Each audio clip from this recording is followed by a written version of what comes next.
I ask you, right, if you think about someone who has an authoritarian personality, what are the key traits that might come to mind? They get their way. Say it again. They get their way. They get their way, right? Bossy. Narcissist. No boundaries. Control. Bully. Correct. That's right. So there's a lot of possibilities there, which indeed, and so psychologists narrow this down, right, into a small, number of key characteristics, and you certainly hit on some of them. Although some of the others are maybe related to authoritarianism, but the key characteristics. So control is one. But here's the interesting thing about the authoritarian voter, right? The authoritarian voter doesn't necessarily seek control for themselves, right? They want to give up control, right? That's true. They want to submit. That's right. So one of the key ones is obedience or submission to authority, right? A second, so people mention things like being a bully, right? Well, that is something that is considered a key element of the authoritarian personality, which is like a punitiveness, a desire to punish people, typically punish them for what? For Disagree. For disagreeing, right? For with whoever is in charge, right? Right. So it's rabble rousers, right? The troublemakers. It's how the authoritarian is it, right? And it's important to keep the authoritarian mindset, in perspective here. These are our neighbors and our friends and our relatives, right? I mean, they could be us, right? I mean, psychologists don't think of authoritarianism as some like weird thing that only a small number of people exhibit. Lots of people do, right? Now, again, we can come back around to this, we weren't talking about it a lot, but it was still there, latent, we might say, right? Back around to that idea. And so, right, so the submission to authority, this authoritarian aggression or punitiveness, or typically directed at out groups, we might say, some group that's considered a troublemaker, right? And so I ask you now, right, if you think about Donald Trump, who are out groups that Donald Trump targets for his aggression, right? And his voters might target for aggression. That's an example. Absolutely, yeah. Why? Absolutely, racial minorities, right? Immigrants. Immigrants, migrants, right? Religious minorities, Muslims, right? Of course, the Muslim ban in its first term. Democrats.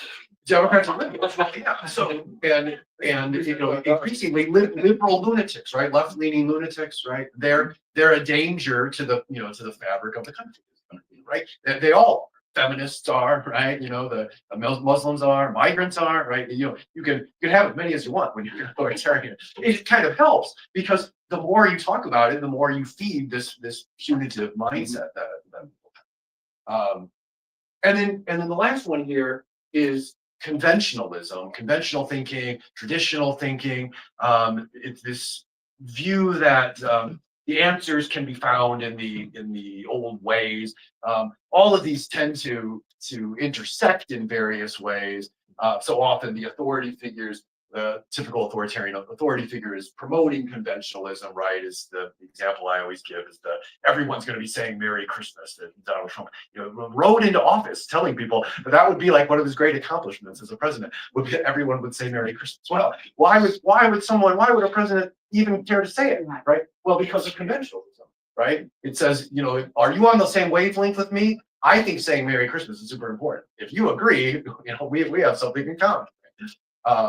And then the groups that are aggressed against are often viewed as challenging conventionalism. So gay people, right, challenge obviously the typical view that marriage is between men and women. So these things that say intersect, right?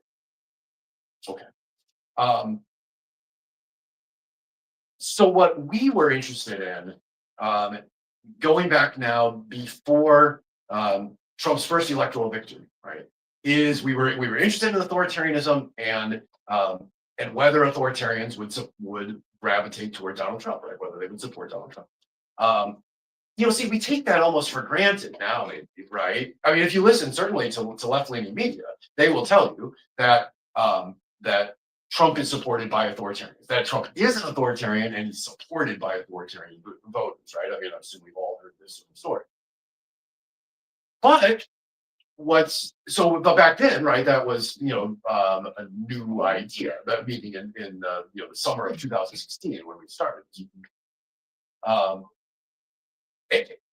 And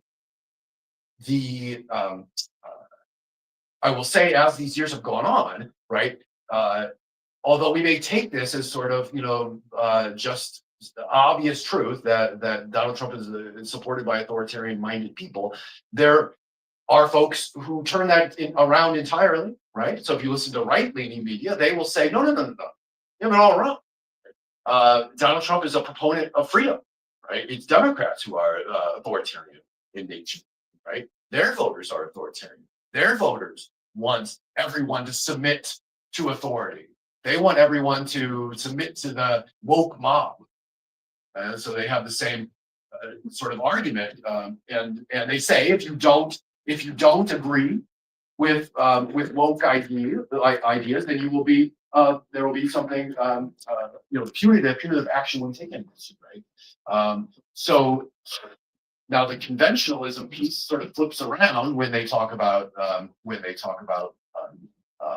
authoritarianism on the left, because they say rather than being conventional, they say no, they're anti-conventional, right? They're tearing down, all of our conventions, and they're forcing our children to learn that there are 1,000 genders.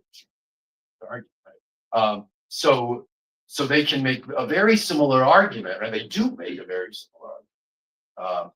And that raises this interesting question that I'd like to talk a little bit about regarding authoritarianism on the left. For years and years and years, literally decades since World War II, people have tended to talk about these traits in relation to the right, right? But how might they apply to the left? I think we need to really think about that. As a country, we should be thinking about it. Okay, so I've been talking a lot. Dr. Fitch, anything you want to add by way of context before I talk a little bit about our work? You mostly covered what I wanted to talk about, but yeah, just to reiterate what you said about how these things interact. Oftentimes, the authoritarian aggression is directed at people who have violated convention, as Dr. Lyle said. And as we go into talking about left-wing authoritarianism, you might want to consider how that same relationship might apply on the left. Okay, so we had this thought, right, that we were going to try to scientifically, right, document a relationship between authoritarianism and Trump support. Right? As the years have gone by, there have been plenty of studies that show that people who vote for Donald Trump score higher on measures of authoritarianism. When I say a measure of authoritarianism, I mean a measure of these very things, these what we would call psychological variables. So there's a huge number of studies showing a relationship. Again, people who vote for Donald Trump do tend to score higher on it. But there's an interesting question there about whether that's because people who have these traits inside themselves gravitated toward Donald Trump, or whether listening to Donald Trump for a long time gave rise to these attributes, right? Which direction, we'd say, did it go? Is it that authoritarians gravitate toward Trump, or Trump sort of makes little authoritarians through his rhetoric? Right? Both are interesting. They don't actually have to be mutually exclusive. Yeah, right. That's right. So Let's go with me, right? Sorry. well, he's not here. So is it that authoritarians love Trump, right? Or Trump makes authoritarians? Okay. So that was one of our questions. Which way, right, does the arrow really go? That makes sense. Because again, this is something that's debated every night on on conservative and liberal platforms, right? And the liberal platform will say authoritarians are responsible for Trump's success, right? But is that really true? Because, as I said, the right will say authoritarians are responsible for whatever success the leftists have. So we need to really interrogate those ideas. What evidence do we really have for them? that was one of our questions. Another question, though, that we were really interested in is whether sort of all authoritarians are respond to Trump in the same way, right? So there's a lot of other characteristics that a human being can have other than valuing these things. So are there other things that we say in the certain language of psychology could interact, could could complexify the situation, right? Complexify the story. So again, I ask you. I mean, if you think about it, right? I mean, again, we're all human beings. We all have lots of different traits, right? Could someone be, highly authoritarian, but for some reason not like Donald Trump, right? And if so, what characteristic of a person might push them away from Trump, even if they were highly authoritarian? Well, he's like a benevolent dictator. The meaning that they would prefer a more benevolent dictator, or Well, the kind of person that I think that's different from Trump, be authoritarian, but if they're benevolent and they more conventional, and they may be more acceptable to a larger group of people. Just to point out, I often think of when we're considering these three attributes, because Donald Trump is by many metrics very unconventional, right? But the things that he says are certainly underscoring what we might think about as traditional American values. When there's a strong alienation among people that are maybe more susceptible to go for the dude who has all the answers, it's just simplifying and Yeah, experience it. please. Seems like he knows how to prey on the people that are gullible. Yeah. So again, you've touched on a number of pieces that can come into play here. He is he's a mouthpiece for authoritarianism, right? But he's not as Dr. Prince was just saying, somehow like necessarily the perfect vessel for authoritarianism. In fact, it's interesting, right? Because like evangelicals have this phrase about the sort of, what do you call it? The imperfect vessel, right? Yeah, this notion that he was sent here to sort of help us. But yes, he has his flaws. And he has flaws as a mouthpiece for authoritarianism in some ways, right? That we could think about. Like he breaks the rules a lot, right? And yet he's supposed to be sort of this paragon of submitting to authority. Well, so the issue that we were interested in was the race issue, right? So in the U.S., it's hard to escape, right? I mean, and everywhere in the world, it's hard to escape. And Donald Trump never wanted to escape it, right? Donald Trump, made race in various ways, right? Some quite explicit, some more subtle, major parts of his rhetoric. Right? And although, again, people will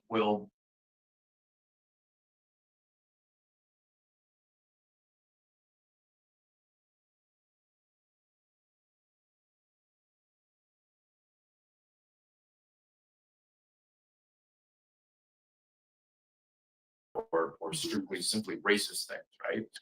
Many people certainly believe that's the case. Especially if you look at research by something like, say, the Pew Research Institute, one of the major polling institutes in the world. Non-white people think that Donald Trump has made race relations worse in the United States. So we might, but yet there are authoritarians among non-white populations. Quick word about this phrase non-white, right? Here I'm talking about a lot of different kinds of people, right? Even when I talk about white people, I'm talking about a lot of different kinds of people, obviously, right?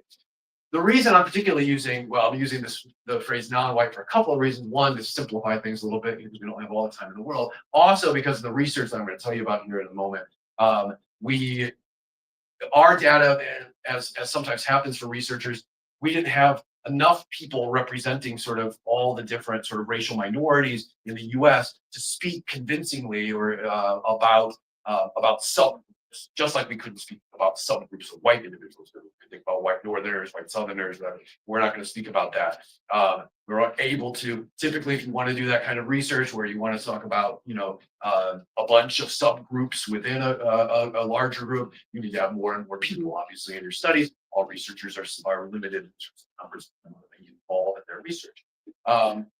And although we had in our study, this research I'll talk about, a couple thousand people, that's still not really quite enough to do everything we'd like to do. But all of that said, it's clear from research that white Americans have responded to Donald Trump differently than non-white. There are obviously huge divides in terms of just simply who has voted for Donald Trump, and generally it comes across many of the racial minorities in the U.S. So you might ask, right? Though this was the question that that we settled on is a non-white individual, right, who's routinely being exposed to rhetoric which seems not in alignment necessarily with their own best interests. Are they going to still look at Donald Trump and say he's someone who can lead our country, who can represent me in my values, right? It could be, yeah, please, no, go ahead. Yeah.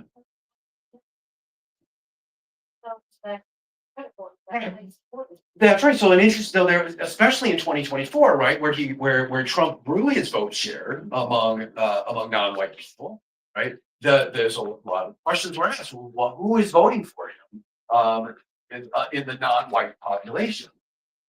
Is it so? A simple story that we had up before is that look, authoritarianism just drives the Trump support. If you are an authoritarian and you have these priorities in your own personal life, then you like Donald Trump. But is that really the case, or is it the case that if you are white and you have these characteristics, you like Donald Trump? But if you're not white and you have them, you might actually think, no, I don't. He is not someone who can represent me. Right? So we were interested in addressing that. And so, anything I'm missing? It's basically who's authoritarian. Yeah, right. That's related to Trump's support, because really it's not all authoritarians in the United Please. I think there are a substantial number of people who are in the lower economic echelons or less educated who like Donald Trump because he glorifies the wealthy and he's going to make me rich. So I'm not sure how to put that in psychological terms, but I think that's I talked to somebody down in the West End last year who said you got vote for Trump because you're going to make me rich, Yeah. The guy didn't have a pot to piss in it, right? But Donald Trump's going to make me rich, Yeah, well, so you raised a good point, right? Which is that psychologists not only focus on authoritarianism. So, right, there are other factors, other drivers of Trump support, right, that have been considered over time since his very first days in the political arena, right? Economic populism, certainly being one of them, and right. So it's important to know that we've focused on this bit about authoritarianism. It does prove to be extremely important. It's not the whole story, right? And economic factors come into play as well, for sure. So with the shift in some of the Latin votes, it seemed to me it was more from folks who were leaving places like Cuba, Venezuela, where they had authoritarians, and they thought, "Oh, I'm not going to, go for another left-wing authoritarian." So they just couch all Democrats and progressives as being just like they're communists, or what do you think about that? Would it be? Yeah, I think that's generally in line with the research that I know, right? So there are people who specifically looked, right, at subgroups within, say, like the Hispanic population, right? It does seem to matter what country you tie your heritage back to. There are those. So just you say it very well, right? It depends on what those sort of your family experience was, growing up, or again, if you're first generation American, what your parents' experience was like. That does seem to play a role. And like I say, so national origin, right, and things like that come into play, and then your economic status obviously comes into play. That all said, authoritarianism still comes out as being, on top of the cake, a very important factor. And so, right, so what we did in our study was in we collected data in 2016, in 2020, in 2020. So it was we thought of a quite ambitious study where we decided to go all in and study this the influence of authoritarianism across all of these elections to see, among other things, whether anything would change from 16 to 24. Right? We might think of the world as a very different place now than it was in 16. But what about the impact of authoritarianism? Is it the same as it was then? Right? So during each of the elections, we surveyed people. We measured their authoritarianism. We measured their racial identity. We measured their support for Donald Trump. They measured their support for the Republican Party, and some other attitudinal measures or other ways we might think about Trump's support, including voting for Donald Trump. Right? And what we found. So first of all, we wanted to know, right?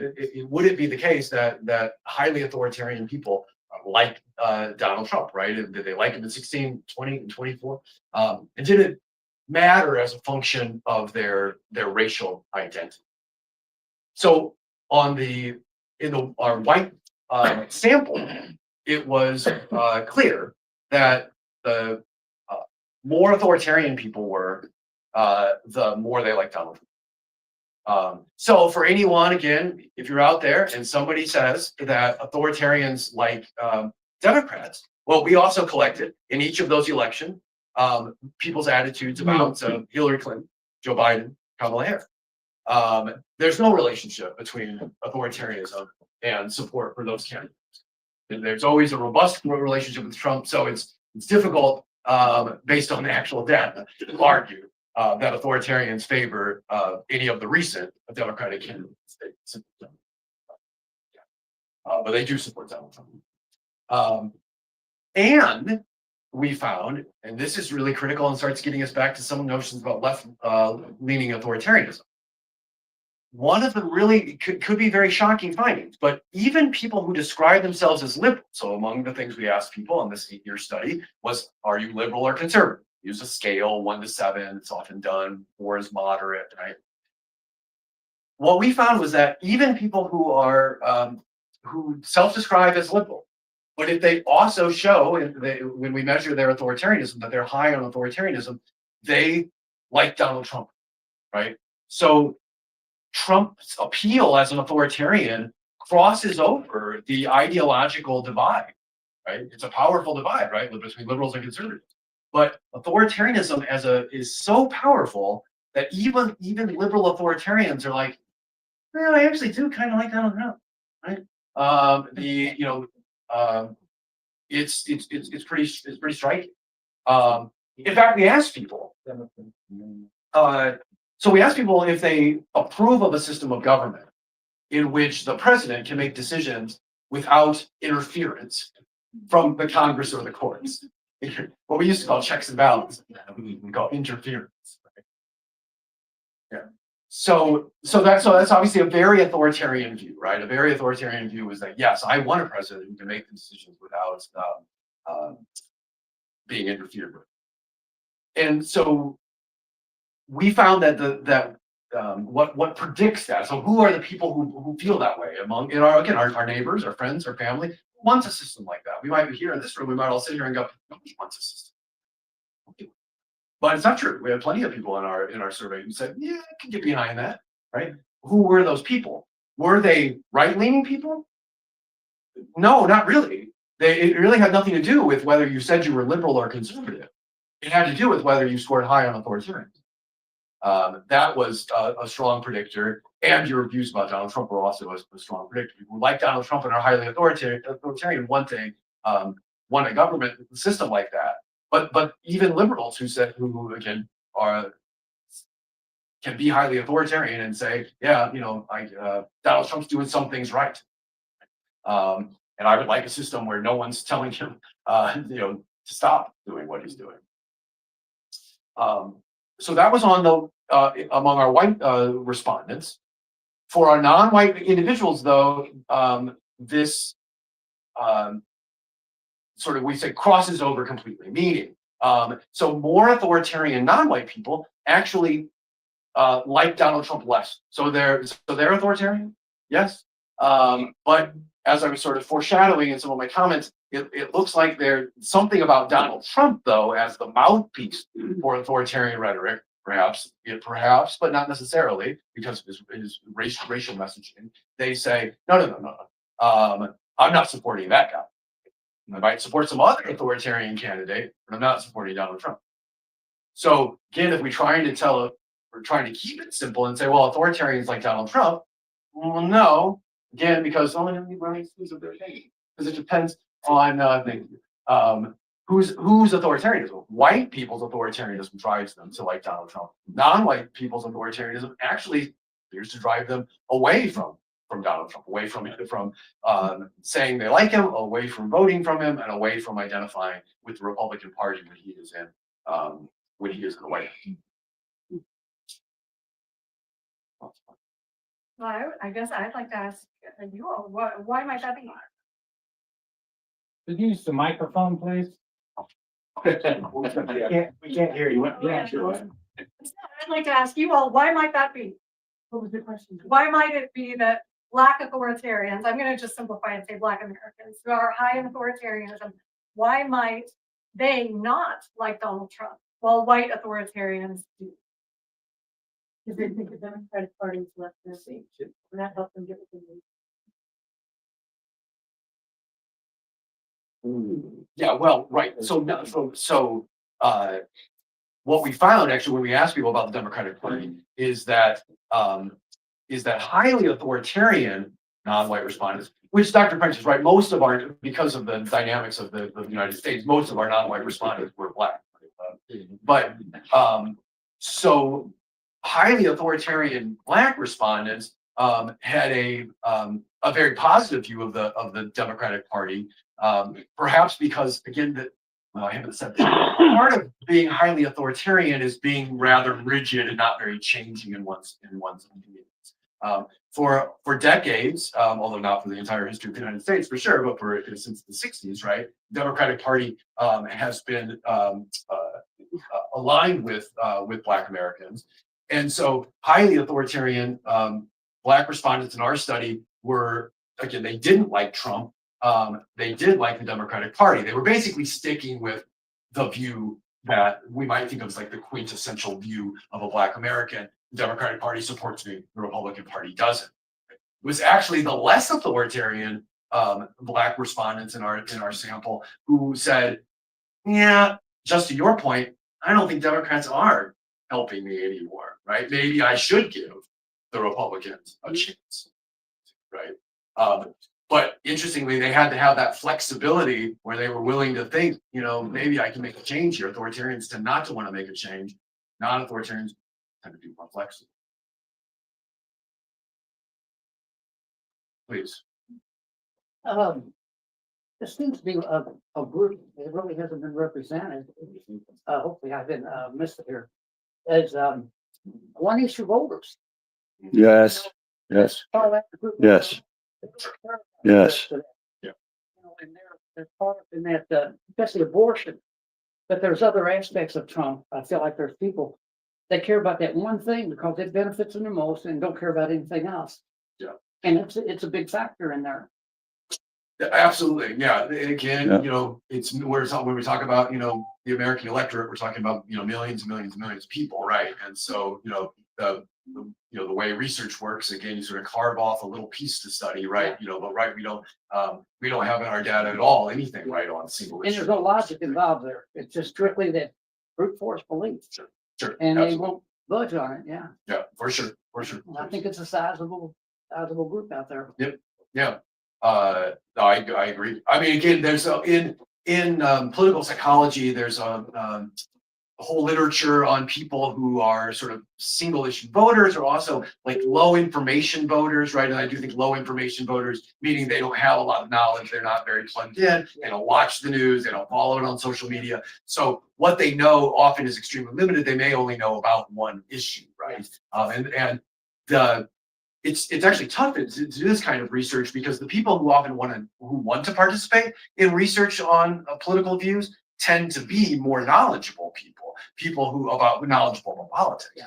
People who don't care about politics, if they're invited to be in a study about politics, they say, I don't know anything about that. I don't care anything about that. Right? So it's hard to uncover sometimes what those people really think because they're not inclined to tell us a lot of the time.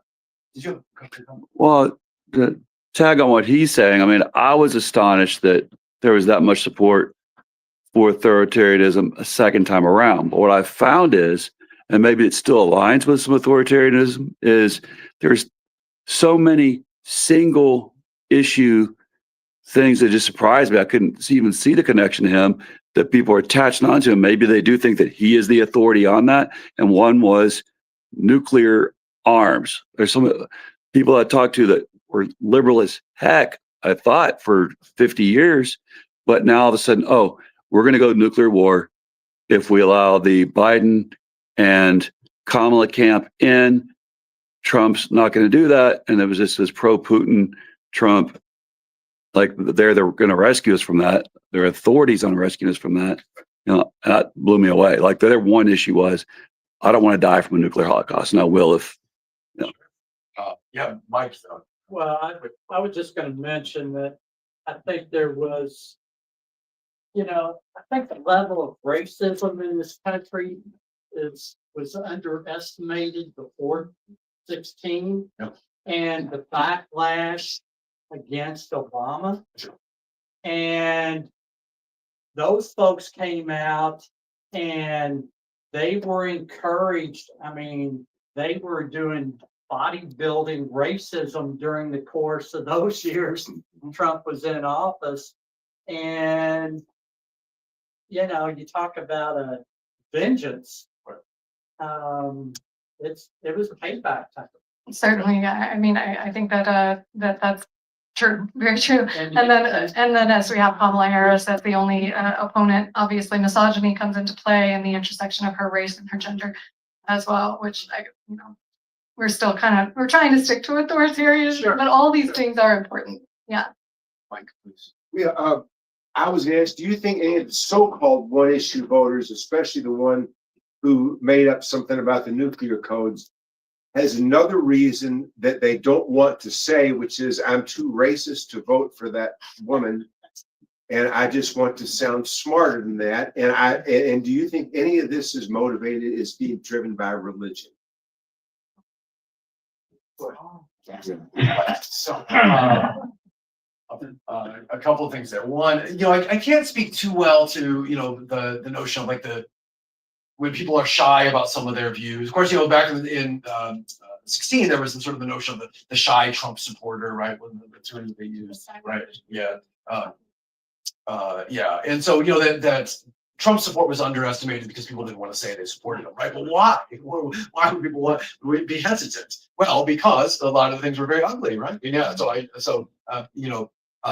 I think it's likely that there are people who are shy about that. On the other hand, it may well be that the true authoritarian, the true believer, is not so shy or hesitant to say that because they really have the strength of their convictions. I mean, they really believe, that a given group is producing rot in our country, or some of the kinds of language again, that the most virulent, racists have used throughout history, right? This group is responsible for all our ills, right? But people who hold those views at a slightly, sort of more mild level, indeed, but maybe reluctant to speak about that. What I want to say about single issue voters and its relation to this topic of authoritarianism. So I want to take us back. So you had said a little bit a while ago about sort of simplistic thinking, right? And this is something that has been found to characterize authoritarians. They do want a simple knowledge structure, we would say, as cognitive psychologists, that they want to keep things simple. Now, this actually gets interesting when it comes to the failings of the Democratic Party, right? So so yeah, there's this long literature showing that people who score high on authoritarianism, including Trump supporters, score lower on various measures of their sort of mental acuity. I mean, I don't want to say they're dumb, but well, the reality is, and this is a tricky thing, they don't score as high on various measures of cognitive ability. And they will flatly tell you that they basically prefer a simpler worldview. Don't bother with all this complexity. I think about the much maligned comment that Kamala Harris made about we're all in context and none of us, I don't remember this, it was a bit of word salad that she put forward there. But it was this very sort of, actually not incorrect. You see, even though, I'm the kind of person who's receptive to a story like this. We're all people in context, and you can't tell simple stories. I've been saying that very thing in this talk. Well, there are people who do not want to hear that. They do not want to hear about how complex things are. They want to hear how simple things are. They want to hear tariffs are going to make us all rich. And so coming back to one issue voting, things like the nuclear argument, right? That is the kind of Head northeast on Hickory Street toward Ash Street.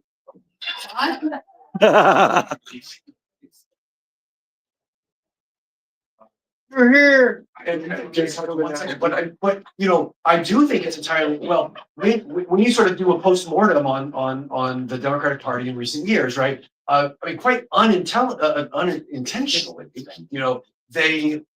I don't think we can hide from the fact that that many of the decisions that were made were not well suited to attract to the authoritarian mindset within our country. Even though, again, these are just our neighbors and our friends and our loved ones, right?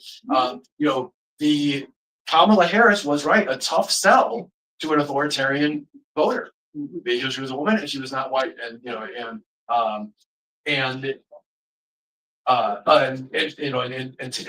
rhetoric that we should consider the complexity of the world around us was a difficult sell. Okay, so there are two comments. Let me have. Very anti-LGBTQ and the whole trans aspect. It's not racism, but it's. Oh, sure. Yeah, absolutely. Yeah. Well, and in our research, I haven't talked about this. We also asked people for their views on various groups, including, say, trans individuals, feminists, other groups that have been mentioned. And there's no question that psychologically, when people tend to not like one of those groups, so if they don't like feminists, they also don't like trans individuals. And if they don't like trans individuals, they also tend not to like immigrants. If they don't like immigrants, they also tend not to like Muslims. They don't like Muslims, and they don't. And so those cluster together in a powerful way. In psychology, call it generalized prejudice, but and it's very associated with authoritarianism, right? The left obviously wanted to embrace all of that, but again, it was a tough sell for a more authoritarian voter. I like to challenge the idea that it's the low information voter. Yeah. I think 10, 20 years ago, that would have been apropos.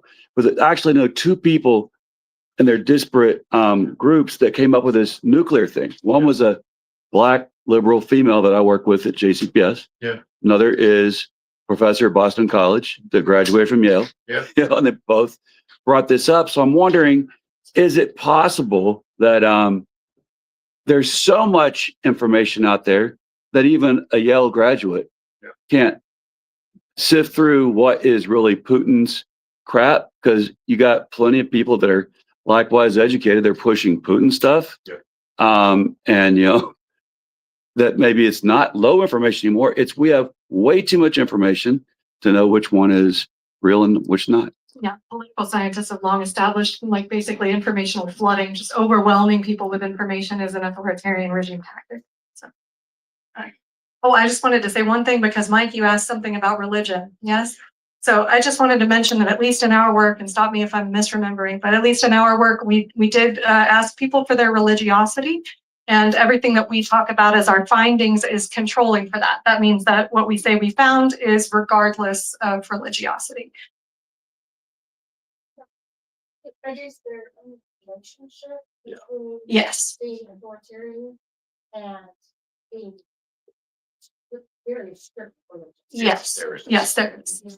Yeah, so yeah, if you expect that, that's there. Yes. It's very clear, it's there. You can sort of think of, a god as sort of kind of the ultimate authority figure. Yeah, it gets into some of the nuances of how psychologists do like our statistical analysis, but even if you take religion out, authoritarian, there you can still have it is possible to have a non-religious authoritarian. But in general, they often go together, right? And they do seem to feed into each other a little bit, right? Did your research look into gender and age differences? There's We did. So we restricted our age group to relatively young adults. We were originally doing our research in a university setting, and that's why.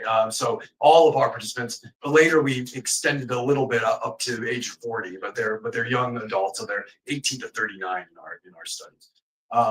Age, of course, does have various relationships to some of the things here that we're talking about. We can see that in our data, even in that restricted set. If an 18-year-old and a 35-year-old don't think the same way about the world, but again, the major things I'm talking about here today hold true regardless of age. Gender, same deal. I mean, yes, men and women do have some differing views. They not as much. This is actually a general rule in psychological research. People often wonder if there are big gender effects. There really aren't. Men and women, I often say, are more alike than they are different, despite sort of, the men are from Mars, women are from Venus sort of view or something. Most of the times, for most things that psychologists study, they're really fairly similar. And we didn't find that gender added much to our story. You're saying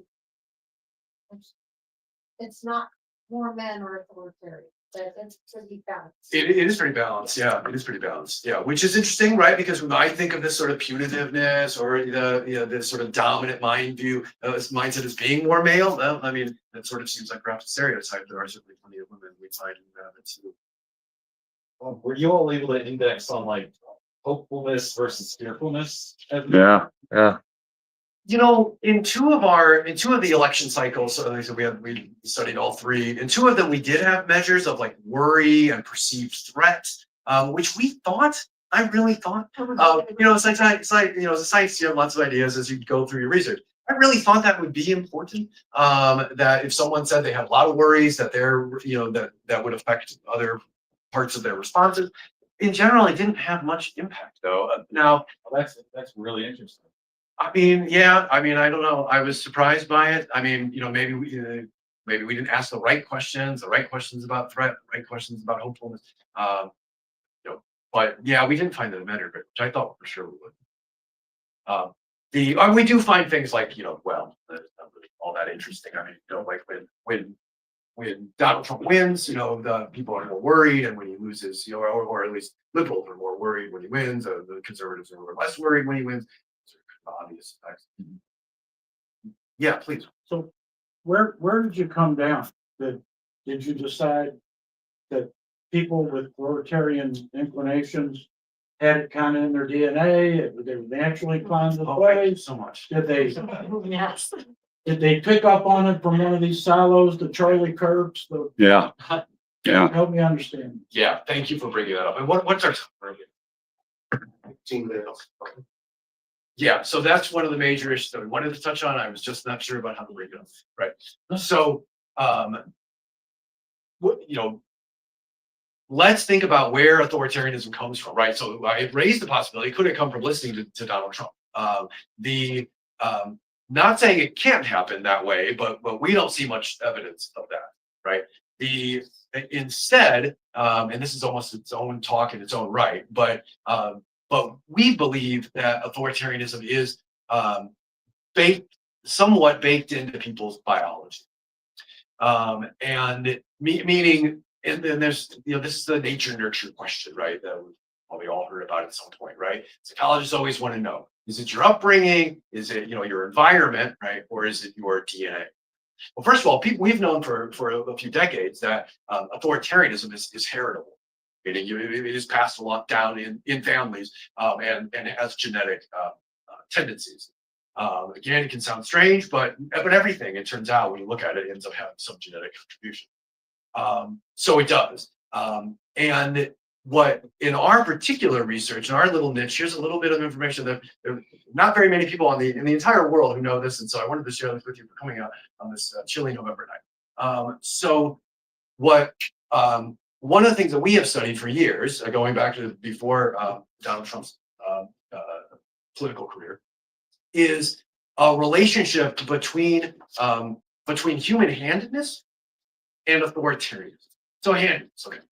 Everyone knows that there are right-handers and left-handers in the world, right? They play baseball differently.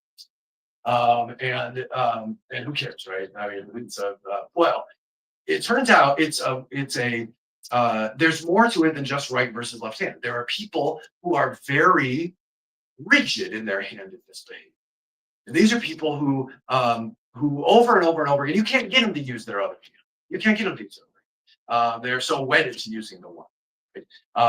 And then there are people who show more of a mixture. Most people don't even know which category they fall into because they've never even really thought about it very much. But this alone is a biological trait of human beings, and it has a number of associated characteristics in the brain. And what we have found throughout our research, going back to the pre-Trump days, is that people who are very rigid in their handedness behavior, so they use one hand over and over and over and over again, those individuals are more authoritarian. Those individuals are more likely to vote for Donald Trump. And we can literally predict people's likelihood to vote for Donald Trump. We've done this in this new research. We can predict people's likelihood to vote for Donald Trump based on their handedness behavior. And we don't know any other way to interpret this, but in a biological way, that essentially there are neuroscientific brain traits that give rise to a certain behavior with our hands, also give rise to certain behavior in our or certain thought patterns, basically. Is there any showing that authoritarianism is higher in rural than urban areas? That's a good question. I can't speak to that. Or it's funny. I really don't know. Urban rural divides and authoritarianism. I mean, you'd think somebody must have data on this. It's a good question. Like I don't know of any work that's really looked at it. Yeah. I suspect that there isn't a difference because it has never been mentioned. Surely someone's measured. Right. Yeah, I couldn't speak authoritatively on it. Well, the reason I asked you, if you just look at a voting map and you look at all these areas of the country where all the farms are, they're red, and you look at the area where all the people live and they're blue. So Right. Absolutely. We do know about the sort of reason divide. Rural areas tend to be more conservative and metropolitan areas tend to be more liberal, but whether that would cleanly map onto authority. But we killed the communist and socialist farmers unions. That's actually what happened.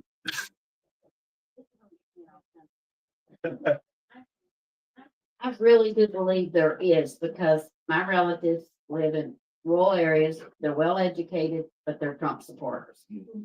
And they get their information from Fox. Yeah. And Well, this is something that I mentioned when I was here before. It's actually a study that Dr. Print brought to my attention. I mean, when you look internationally, across countries, including countries that are similar to the US, authoritarianism, this whole thing we're talking about here, is very well represented in the United States. Meaning there are more authoritarians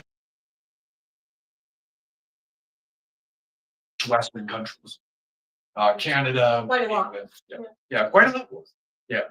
So we ought not think that we're some kind of, like not very authoritarian country. We're actually quite authoritarian. And I only bring this up to say, when we then think about where inside the country are our authoritarians. I mean, again, maybe they're just evenly distributed. Maybe they are, clumped up in some way.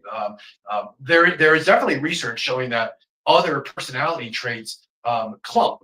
This is typically research like regional. So if you've ever thought like Southerners are more friendly than New Englanders, they actually are.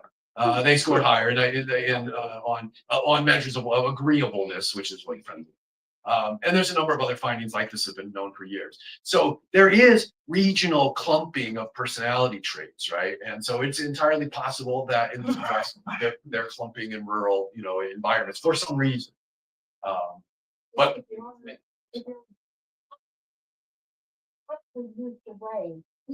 oh yeah, yeah. There's some self-selecting. Yeah. Out of areas. And That's right. Oh, and that's been documented too. Yes, as she says, sorting, right? So if you, people clearly vote in order to move into more, thank you, Mike, move into more liberal, move into more conservative areas, based on their own voting habits. That's been documented. Can you say what percentage of Americans are authoritarian leaning? Is there? Yeah. Not that hard, right?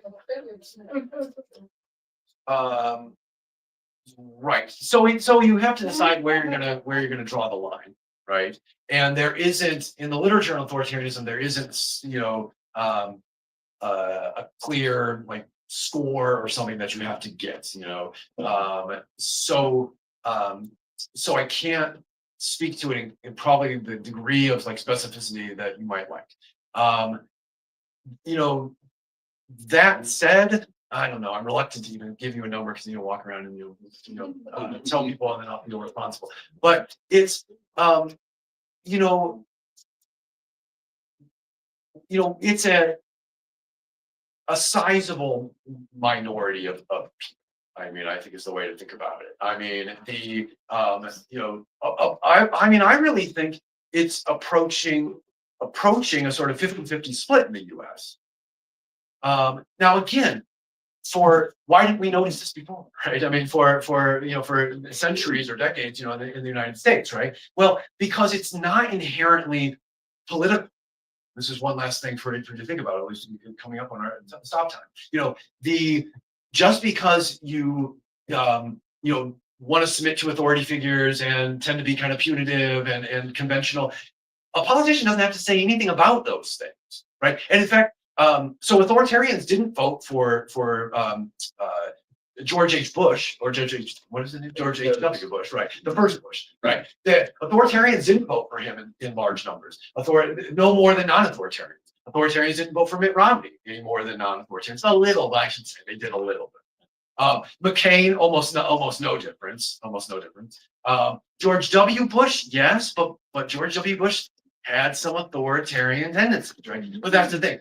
If a politician wants to go down the authoritarian road, then authoritarians don't have anything to respond to, right? So it is in fact quite possible that we could have a 50-50 split of authoritarians and non-authoritarians. Just never noticed it because it was the only place we'd see that authoritarian tendency was in people's homes, right? In people's workplaces, in people's churches, things like that, right? Those are all places where authoritarianism lives in the absence of politics, right? We can have a household that's very like, you do it my way and only my way, right? The parent says, right? It's a very authoritarian household, right? But it doesn't have to creep out into the political world. It was Trump, essentially who really released that.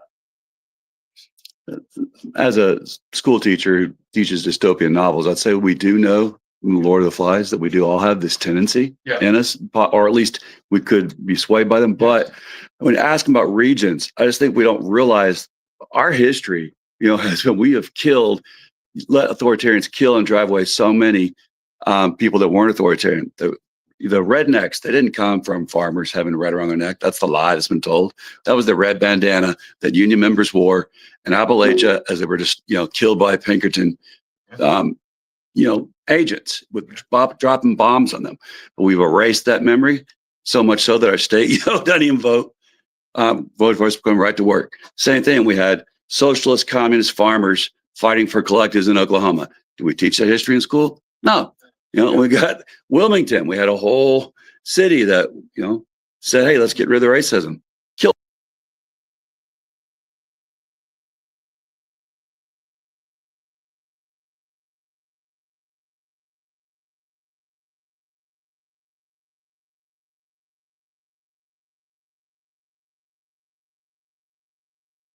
Yeah. But they're driven out. Yeah, when I meet people, I assume, there be, based on maybe their characteristics and, because I know, it's It's in human beings. It is this tendency. I also want to say, we found in our research that after Trump's first electoral victory, right after his first electoral victory, there was a low, and we're gonna wrap up here. Or is that a question, Mike? Or you saying? No, it was one. Yeah, that's Oh.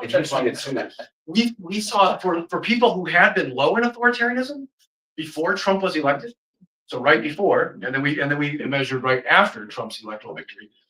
Obviously, his electoral victory was what? We could have a lot of adjectives to describe it. Unexpected, to be sure, shocking, scary for some people. The low authoritarians actually had a big spike up in their authoritarianism after Donald Trump was elected. So which maps on some other research showing that when people are scared, feel threatened, they often show a spike in authoritarianism, and we did see that. So these are people who were low. Now they came back to earth in their authoritarianism, but it goes to the point that even for people who don't tend to have the tendencies most of the time in their daily life, it can be activated, right? Which makes it a very, very dangerous or politically useful in some situations. But there was a lot of talk about the rise of authoritarianism right after 9/11. Lived through that. Okay, we're out of time. Yes. All right. He says we're out of time. All right. Well, thank you, folks. Awesome.